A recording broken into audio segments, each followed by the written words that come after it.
السلام علیکم ورحمۃ اللہ وبرکاتہ. الحمد للہ رب العالمین والصلاة والسلام علی رسولہ الکریم. اما بعد فاعوذ باللہ من الشیطان الرجیم. بسم اللہ الرحمن الرحیم. للرجال نصیب مما اکتسبوا وللنساء نصیب مما اکتسبنا. محترم صدر صاحب اور معزز سامعات، آج اس محفل میں عنوان تقریر ہے وراثت سے متعلق اعتراضات کا جائزہ. معزز سامعات، اللہ تعالیٰ نے اپنے قدرت کاملہ کے ذریعے سے جس طرح مرد کو پیدا کیا اسی طرح عورت کو بھی پیدا کیا ہے. زمانے جاہلیت میں جب کسی کو لڑکی پیدا ہونے کی خوشخبری دی جاتی ہے تو اس کا چہرہ شدید غم اور غصے کی وجہ سے سیاہ ہو جاتا تھا اور وہ خون کا گھونٹ پی کر رہ جاتا تھا. اسی جھوٹی آر کی وجہ سے وہ لڑکی کو زندہ درگور کر دیا کرتے تھے. اس کی طرف رب العالمین اشارہ کرتے ہوئے سوال کرتا ہے بِأَيِّ ذَنبٍ قُتِلَتْ. سورۃ تکویر آیت نمبر 9.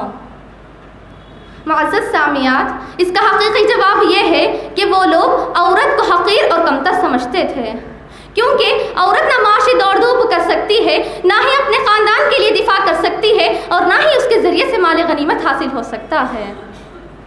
وہ معاشرہ ایسا تھا کہ مردوں کے بالمقابل عورتوں کو کمزور سمجھ کر اس پر ظلم و زیادتی کے کوڑے برسائے جاتے تھے.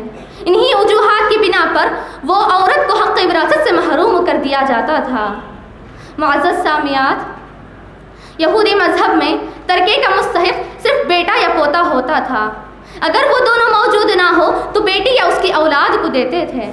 اگر میت کے لیے کوئی اولاد نہیں ہے تو اس کے ترکے کا مستحق اس کے قریبی رشتہ دار ہوتے تھے. اسی طرح جزیرہ عرب میں عورتوں کو مکمل طور پر وارث نہیں بناتے تھے، بلکہ ترکہ صرف نرینہ اولاد کو دیتے تھے. معزز سامعات، ان تمام مذہبوں کے برعکس اسلام ایک ایسا آسمانی مذہب ہے جو عورت کو حق ملکیت عطا کرتے ہوئے کہتا ہے للرجال نصیب مما اکتسبوا وللنساء نصیب مما اکتسبنا. سورہ نساء آیت نمبر 32. اس ظلم و ستم کے خلاف آواز اٹھایا اور اعلان کیا کہ جس طرح وراثت میں مردوں کا حق ہے اسی طرح عورتوں کا بھی حق ہے. جیسا کہ اللہ تعالیٰ کا ارشاد ہے للرجال نصیب مما ترک الوالدان والاقربون وللنساء نصیب مما ترک الوالدان والاقربون مما قل منه او کثر نصیبا مفروضا. سورہ نساء آیت نمبر 7. معزز سامعات، آیت میراث جس واقعے کے پس منظر میں نازل ہوا وہ واقعہ بھی نہایت اہم ہے. حضرت جابر بن عبداللہ رضی اللہ عنہ سے مروی ہے، وہ کہتے ہیں کہ ہم رسول صلی اللہ علیہ وسلم کے ساتھ باہر نکلے. اسواف نامی مقام پر ہمارا گزر ایک انصاری خاتون کے پاس سے ہوا. وہ اپنی 2 لڑکیوں کو لے کر نبی صلی اللہ علیہ وسلم کی خدمت میں حاضر ہوئی اور عرض کیا اے اللہ کے رسول، ان 2 بچوں کے والد غزوہ احد میں شہید ہو چکے ہیں اور ان کے چچا نے شہید کے چھوڑے ہوئے پورے مال کو لے لیا ہے. اب ان لڑکیوں کے پاس کوئی مال نہیں ہے. اگر ان کے پاس کوئی مال نہیں ہوگا تو کوئی مرد ان سے نکاح نہیں کرے گا. تو رسول صلی اللہ علیہ وسلم نے فرمایا اس کے سلسلے میں بھی اللہ تعالیٰ کوئی فیصلہ فرمائے گا.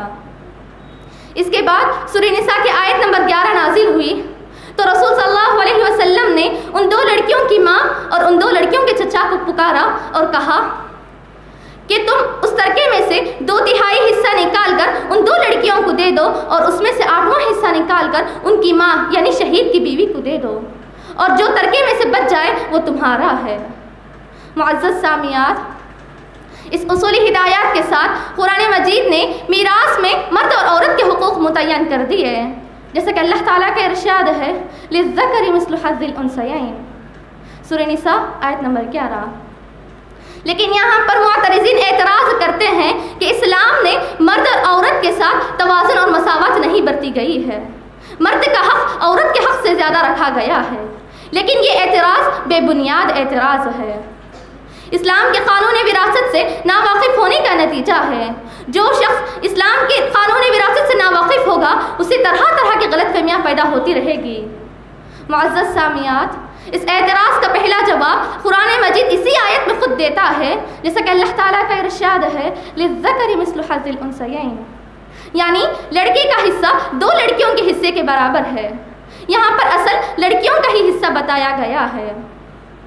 اور اس اعتراض کا دوسرا جواب جیسا کہ اللہ تعالیٰ کا ارشاد ہے الرجال قوامون علی